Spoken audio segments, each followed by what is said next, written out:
From the 1011 Now streaming studio, this is The Night Beat. Good evening, I'm Danielle Shenk with your headlines for Thursday, January 9th. Apocalyptic scenes continue across Los Angeles County as deadly wildfires remain mostly uncontained. 5 major fires, Eaton, Hearst, Lydia, Palisades, and Sunset, have burned nearly 30,000 acres, forcing 180,000 evacuations. The Palisades fire, burning over 17,000 acres and demolishing 1,000 structures, is becoming the most destructive fire in LA County history. Meanwhile, the Eaton fire has burned nearly 14,000 acres and 5,000 buildings. Officials have confirmed 6 deaths, with more expected. In crime news, Gregory Bahati, charged as an accomplice in a 2023 downtown Lincoln homicide, had his charges upgraded. He now faces first-degree murder, assault, and weapons charges. Police found 2 men with gunshot wounds near 11th and O Streets last September. 24-year-old Savion Hopkins later died. The upgrade aligns Bahati's case with that of 23-year-old Kavian Wright, who has faced a first-degree murder charge from the start.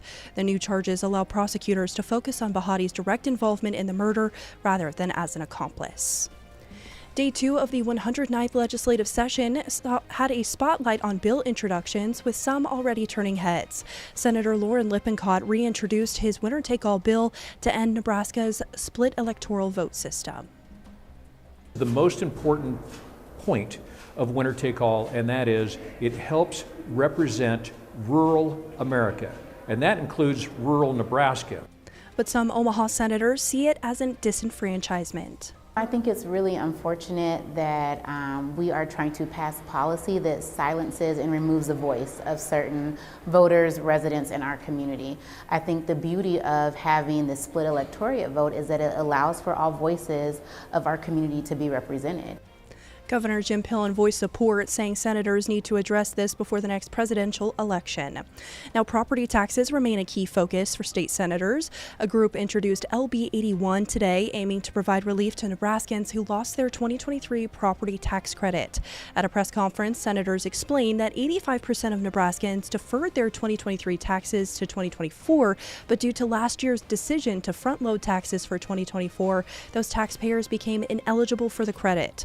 Supporters argue the timing was the issue, not the decision itself, while opponents believe taxpayers are still paying the same amount overall.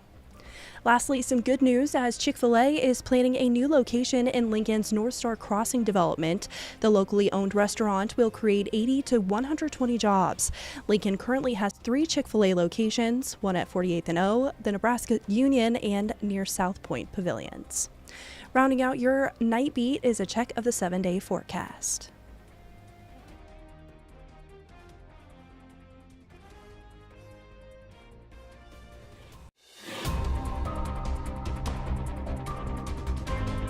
You've been listening to The Night Beat. Watch, listen, and stream on the 1011 app on YouTube or wherever you get your podcasts.